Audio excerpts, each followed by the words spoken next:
নমস্কার, সুপ্রভাত। খবর দিনভর নিয়ে আপনাদের সঙ্গে রয়েছে আমি জুনেলা। পশ্চিমবঙ্গ ছাত্র সমাজের ডাকে নবান্ন অভিযান, এর পেছনে কি আসলে বিজেপি? পদ্ম শিবিরের মদতেই কি আজকের নবান্ন অভিযান?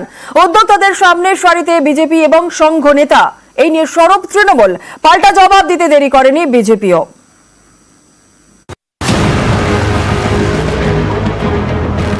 আরজি করে মহিলা চিকিৎসক পড়ুয়ার খুন ধর্ষণ, এ নিয়ে তোলপাড় রাজ্য। বিচারের দাবিতে মঙ্গলবার নবান্ন অভিযানের ডাক দিয়েছে পশ্চিমবঙ্গ ছাত্র সমাজ। ইনি সায়ন লাহিড়ী। পশ্চিমবঙ্গ ছাত্র সমাজের হয়ে নবান্ন অভিযানের ডাক দিয়েছেন সায়ন। বিজেপির যুব নেতা। বিজেপির মঞ্চে দেখা যায়, বিজেপির যুব কমিটির তালিকাতেও তার নাম। বিজেপি যুব মোর্চা, সেখানেও আপনার নাম রয়েছে সেই তালিকায়। যে তালিকা এবং যে ছবি আমাদের হাতে এসছে, আপনিও দেখুন। এই যে ছবি দেখা যাচ্ছে, এই ছবি কি আপনি? হ্যাঁ, এই ছবি আমি তো। আমি কখনো অস্বীকার করেছি যে আমি ভারতীয় জনতা পার্টির সাথে যুক্ত নেই। ইনি শুভঙ্কর হালদার। যারা নবান্ন অভিযানের ডাক দিয়েছে পশ্চিমবঙ্গ ছাত্র সমাজের আর এক মুখ। ইনি আরএসএস সদস্য। আমি বলেছি স্বয়ংসেবক, আমি বলেছি আমি বুকটা করি স্বয়ংসেবক। কেউ বিজেপির যুব নেতা, কেউ সংঘের সেবক। পশ্চিমবঙ্গ ছাত্র সমাজের আড়ালে কি তাহলে বিজেপি? নবান্ন অভিযানের পেছনে কি তাহলে গেরুয়া শিবিরের রাজনীতি? এই আন্দোলন বিজেপির আন্দোলন নয়, ছাত্র সমাজের আন্দোলন। বিজেপির এই আন্দোলনের প্রতি সমর্থন আছে, শুধু এই আন্দোলন না, এই ধরনের গণতান্ত্রিক যে কোনো আন্দোলনের প্রতি। এই দুজন হয়তো প্রেস কনফারেন্স করতে পারে, কিন্তু ছাত্রদের বিরাট বড় একটা টিম কাজ করছে। প্রচুর ছাত্র আছে এর মধ্যে যারা সিপিএম এর সাথে যুক্ত ছিল হয়তো কোনো এক সময়, বা কোন রাজনৈতিক দল করে না, এরকম প্রচুর ছাত্রছাত্রী আছে। আমরা তো সমস্ত প্রতিবাদকে সমর্থন করছি।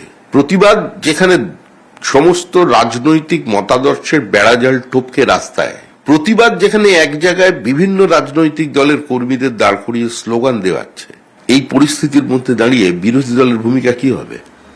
এই আন্দোলনে আমরা আছি। সুকান্ত, ওরা বলুন না যে এই ছাত্র সমাজ বলে যাদের সামনে ফেলা হয়েছে, কেন হয়েছে? তারা তো সব আপনাদের বিজেপি, আরএসএস, এবিভিপির লোকজন বলে শোনা যাচ্ছে। তাদের সমস্ত পরিচয় তো আমাদের দলের নেতারা ফেসবুকে দিয়ে দিয়েছে। তো আমি বিজেপি করার সাথে এই আন্দোলনের সাথে কি সম্পর্ক? আমার সবকিছুই ওপেন আছে, তারা শুধু বিজেপিটা দেখছে কেন? পশ্চিমবঙ্গ ছাত্র সমাজের ডাকে নবান্ন অভিযান। অনেক আগেই এ নিয়ে সুর চড়ান শুভেন্দু অধিকারী। সোমবারের মধ্যে পদত্যাগ করুন, নইলে মঙ্গলবার গুলি চললে তার দায় মমতাকে নিতে হবে। আমি করিনি, ছাত্র সমাজ দেখেছে। ওরা তো প্রতি বাড়ি থেকে একজন চেয়েছে, আমারও অধিকার আছে আমার বাড়ি থেকে আসা। বিরোধী দলনেতার এই মন্তব্যকে সামনে রেখে পাল্টা এদিন আক্রমণের পথে হাঁটে তৃণমূল। কিছুদিন আগে বিরোধী দলনেতা তিনি নিজেই বলেছেন যে 27শে আগস্ট গুলি চলবে। এই তৈরি করা ঘটনায় বিশৃঙ্খলা তৈরি করে এখানে অরাজকতা তৈরি করা, এটাই তাদের মূল উদ্দেশ্য। হঠাৎ গুলির কথাটা বললেন কেন? তার মানে তার কোথাও একটা এই গুলি ব্যাপারটা ভাবনা চিন্তায় এসেছে।